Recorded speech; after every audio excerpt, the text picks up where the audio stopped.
Il camaleonte verde viveva in una casetta col tetto rosso ai margini del paese. Con lui c'era il suo migliore amico, un piccolo drago raffreddato, rosso, con il naso sempre rossato e una lunga sciarpa avvolta intorno al collo. Ogni sera Zibù apriva il suo grande atlante sullo stesso punto, l'Asia, e in particolare la Cina, con le montagne, i templi rossi, le lanterne e i draghi dipinti sui tetti. Un giorno ci andremo insieme, diceva Zibù. Magari lì troverò la cura per questo naso. Ciao! Rispondeva il drago raffreddato, ridendo.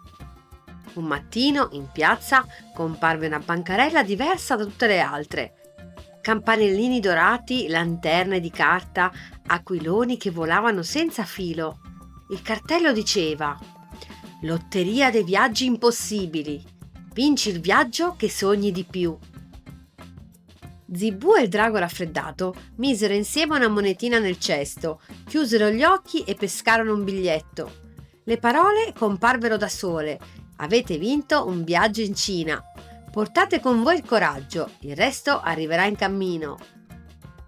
Davanti a loro si aprì una porta di luce.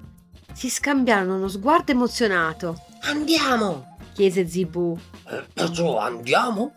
Disse il drago raffreddato, stringendo la sciarpa, e insieme fecero il primo passo nell'avventura. Quando la luce svanì, si ritrovarono su una montagna altissima. L'aria era fresca, il cielo limpido.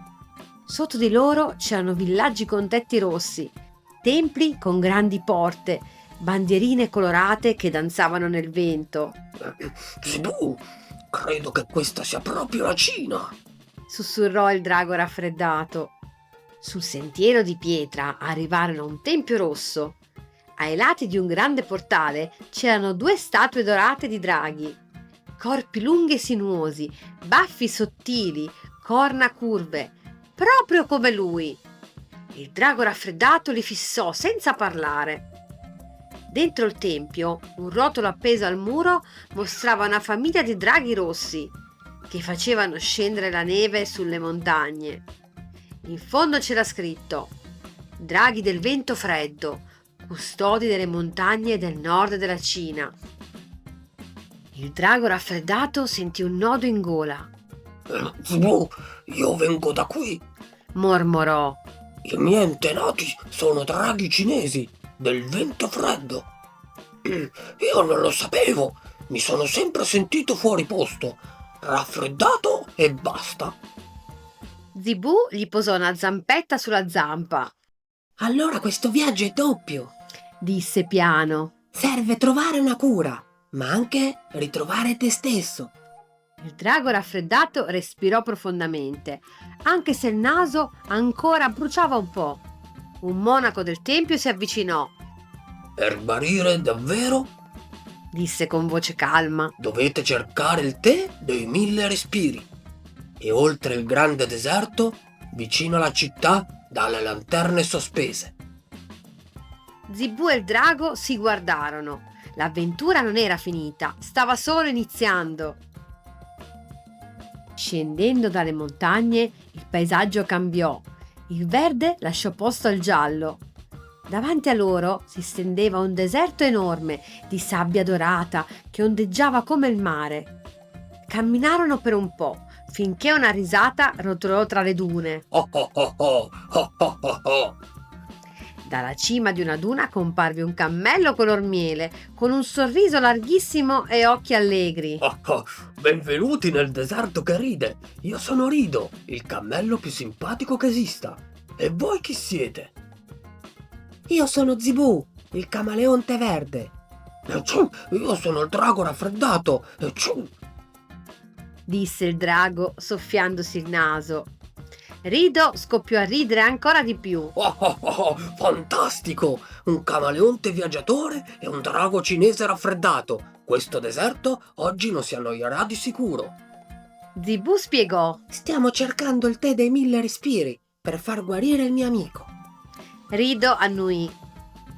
Ne ho sentito parlare. Si trova vicino alla città delle lanterne sospese. dall'altra parte del deserto. Salite sulle mie gobbe, vi accompagno io. Zibù e il drago salirono su Rido, uno per gobba.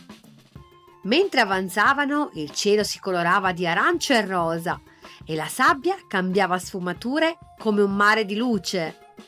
Rido raccontava storie buffe e per la prima volta il drago raffreddato riuscì a ridere senza tossire troppo.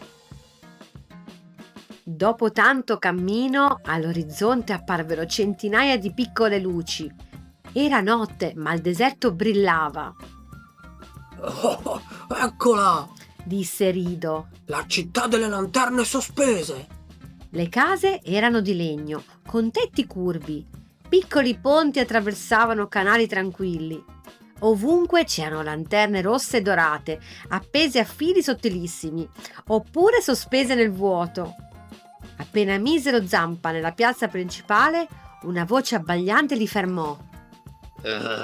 Ehi, voi tre, fermi lì! Un Jack Russell bianco e marrone corse verso di loro. Aveva gli occhi vivaci, le orecchie attente e la coda che non stava ferma un secondo. Io sono Rocky, guida ufficiale della città.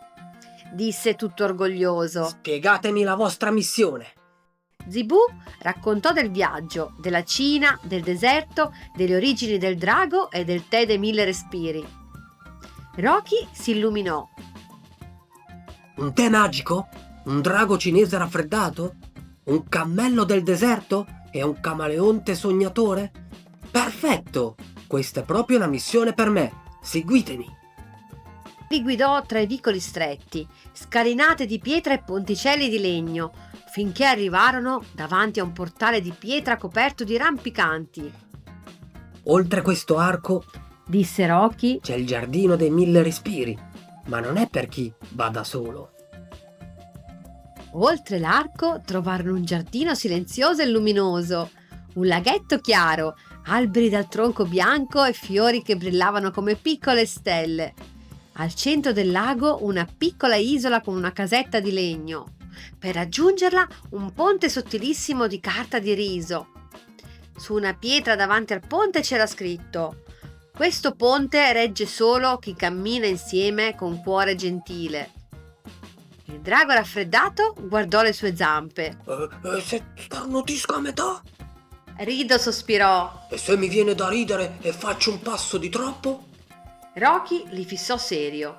Zibù prese la parola. Siamo partiti insieme, lo attraversiamo insieme. Disse. Io davanti, Rocky al mio fianco per controllare il ritmo. Dietro di me il drago raffreddato, piano e attento. Rido in fondo, con passi lenti, nessuno corre, nessuno comanda da solo. Fecero il primo passo, il ponte scricchiolò, ma non si ruppe. Zibù contava piano. Rocky dava piccoli avvisi. Più piano. Ora uno a destra, ora uno a sinistra. Il drago raffreddato tratteneva gli starnuti, Rido teneva le risate nella pancia. Passo dopo passo arrivarono sull'isola. La porta della casetta si aprì. Una tartaruga anziana in un semplice kimono chiaro li accolse con un sorriso. Avete camminato davvero come uno solo. Disse. Io custodisco il tè dei 1000 respiri. Servì una tazza fumante al drago raffreddato. Questo tè è preparato con le erbe delle montagne cinesi, da cui vieni. Spiegò. Guarisce il raffreddore, ma soprattutto ricorda a ogni drago chi è davvero. Il drago raffreddato bevve un sorso. Un calore dolce gli salì dalla pancia al petto, fino al naso. Il respiro si aprì, libero. Il naso smise di gocciolare. La testa gli sembrò finalmente leggera. Sono io, Sussurrò. un drago cinese del vento freddo. Non sbagliato, sono in viaggio. Zibù lo abbracciò forte. E io sono fiero di averti accompagnato fin qui. Anche Zibù, Rido e Rocky assaggiarono il tè. Sentirono dentro una pace lenta, come un lungo respiro felice. La città delle lanterne sospese organizzò una piccola festa. Il drago raffreddato volava sopra i tetti, disegnando nel cielo nuvolette bianche. Rido raccontava storie del deserto. Rocky mostrava a tutti il ponte di carta, gonfiando il petto d'orgoglio. Nella tasca di Zibù, il biglietto della lotteria iniziò a vibrare. Le parole si illuminarono da sole. Il viaggio in Cina è compiuto. Ora puoi tornare a casa, portando gli amici nel cuore. Davanti a loro comparve di nuovo la porta di luce. Rocky mise al collo di Zibù un campanellino. Rido gli porse un sassolino levigato del deserto. E il drago raffreddato soffiò su di loro un piccolo fiato caldo che li fece brillare per un attimo. Zibù guardò l'amico e sorrise. E quando sentirai un vento fresco? Disse il drago raffreddato con voce dolce. Saprai che la Cina ci sta salutando da lontano. E quando qualcuno parlerà di draghi cinesi, Rispose Zibù. racconterò del viaggio che abbiamo fatto insieme. Nessuno parlò più. Era un momento che andava ascoltato, non riempito di parole. Zibù e il drago raffreddato attraversarono la porta di luce uno accanto all'altro. Non c'era separazione, solo il ritorno. Si ritrovarono nella loro casetta dal tetto rosso. L'Atlante era ancora aperto sulla Cina, ma ora quella pagina non era più un sogno. Era un ricordo pieno di amici, risate e respiri liberi. Zibù chiuse il libro con dolcezza. Il mondo è grande, Sussurrò. ma noi siamo già stati molto lontano. Il drago raffreddato si arrotolò vicino a lui, stavolta senza starnutire. Fuori la luna brillava e nel silenzio sembrò di udire una risata di cammello e un abbaio felice. E il soffio leggero del vento che portava con sé un saluto gentile dalla Cina. Se questa fiaba ti è piaciuta, segui Zibù nelle sue prossime avventure. Guarda gli altri video del canale, lascia un like per sostenere il nostro lavoro e iscriviti al canale per non perdere nessuna nuova fiaba. La magia continua ogni settimana. Buonanotte bambini, mamma e papà. Mua.